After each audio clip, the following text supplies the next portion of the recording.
বানাচ্ছি আপনাদের সাথে শেয়ার করি। কিছু চিকেন কিমা করে রেখেছিলাম, সেই চিকেন কিমার সাথে কিছু কাঁচামরিচ কুচিয়ে দিলাম। কুচিয়ে দেওয়ার পরে এই চিকেন কিমার সাথে আরেকটু ধনেপাতা কুচি মেশাবো। এটা আমার মনের থেকে আসা একটা রেসিপি। মনে মনে ভেবেছি যে কি করা যায় বিকালের নাস্তায় আজকে। তাই যেমন কথা তেমন কাজ। কাঁচামরিচ কুচি, ধনেপাতা কুচি মিলিয়ে তারপরে দিলাম কিছু গোলমরিচের গুঁড়া, সাথে দিলাম কিছু পেঁয়াজ কুচি দিয়ে এটাতে অ্যাড করব আমি লবণ। স্বাদ মতো লবণ দিয়ে মেখে নেব। এরপর দেব এটাতে কিছু কাবাব মশলা, রাঁধুনি কাবাব মশলার একটু অ্যাড করে এটাকে আমি ভালো করে মেখে একটু ওয়েটিংয়ে রেখে দেব। আরেকটা ব্লেন্ডারের মধ্যে আমি 3টা কাঁচামরিচ আর কিছু জলপাই এনেছিল আমান্তার বাবা, সেই সিদ্ধ জলপাই থেকে কিছু কুড়িয়ে আমি জলপাইয়ের পাল্পগুলো দিয়ে নিলাম। সাথে দিলাম ধনেপাতা। এটাও আমার মনের একটা রেসিপি, যে রোজই তো টমেটো চাটনি খাই, টমেটো কেচাপ দিয়ে খাই ভাজা জিনিস, আজকে একটু এভাবে খাই। সাথে দিলাম চিনি দিলাম, কারণ জলপাইটা একটু টক ছিল, তাই কিছু চিনি অ্যাড করলাম। সাথে অ্যাড করলাম একটু লবণ এবং চিনিটা আপনার স্বাদ মতো দিবেন। আর সাথে দিলাম একটু গ্রেভি করার জন্য টক দইও টক, জলপাইও টক, সেজন্য চিনি দেওয়া আবশ্যক।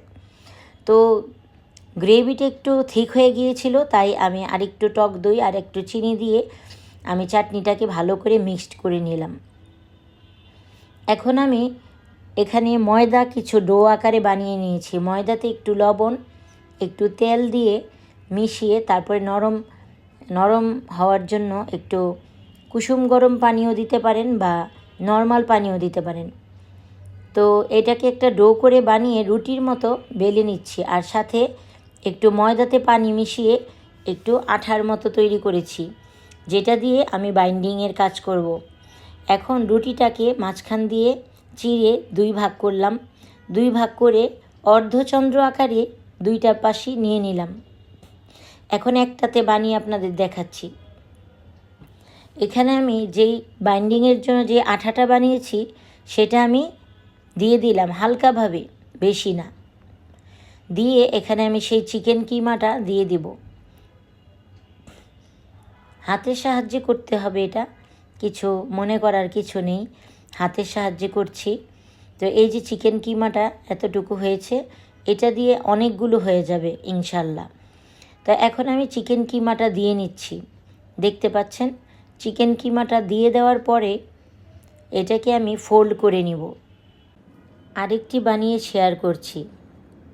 এভাবেই বানাতে হবে, মাঝখান দিয়ে এভাবে কেটে তারপরে একটা সাইড নিয়ে বানাতে হবে, এভাবে ফোল্ড করে নিতে হবে। আমি আপনাদেরকে বানিয়ে ভালোভাবে দেখিয়ে দিলাম। বাচ্চাদের টিফিনে, নাস্তায়, বিকেলের নাস্তায় অবশ্যই এটা খাওয়া যায়। চাইলে বেশি করে বানিয়ে ফ্রোজেন করে ডিপ ফ্রিজে রেখে দিতে পারেন। কোনো গেস্ট আসার কিছুক্ষণ আগে ভেজে দিলেন, আনকমন একটা নাস্তা। আপনাদের সুবিধার জন্য আমি কিন্তু 2বার দেখিয়ে দিলাম। কিছু ধনেপাতা লেগে আছে ডোয়ের সাথে। এখন আমি ভাজতে চলে যাব। মিডিয়াম আঁচে চিকেন জিলাপিগুলো ভেজে নিতে হবে, কারণ বেশি আঁচে ভাজা হবে না, কারণ বেশি আঁচ দিলে পুড়ে যাবে, কারণ ভিতরে হচ্ছে আপনার চিকেনের ডোটা কাঁচা। এই জন্য অল্প আঁচে প্রথমে মিডিয়াম আঁচে, তারপরে লো আঁচে ভাজতে হবে। কাঁচা ডিম ব্রাশ করে উপরে সাদা তিল ছিটিয়ে তারপরেও ভাজতে পারেন। এই যে হচ্ছে আমার চিকেন জিলেপি, হয়ে গেল আমার চিকেন জিলেপি। সাথে আমি সেই জলপাইয়ের চাটনিটা সার্ভ করলাম।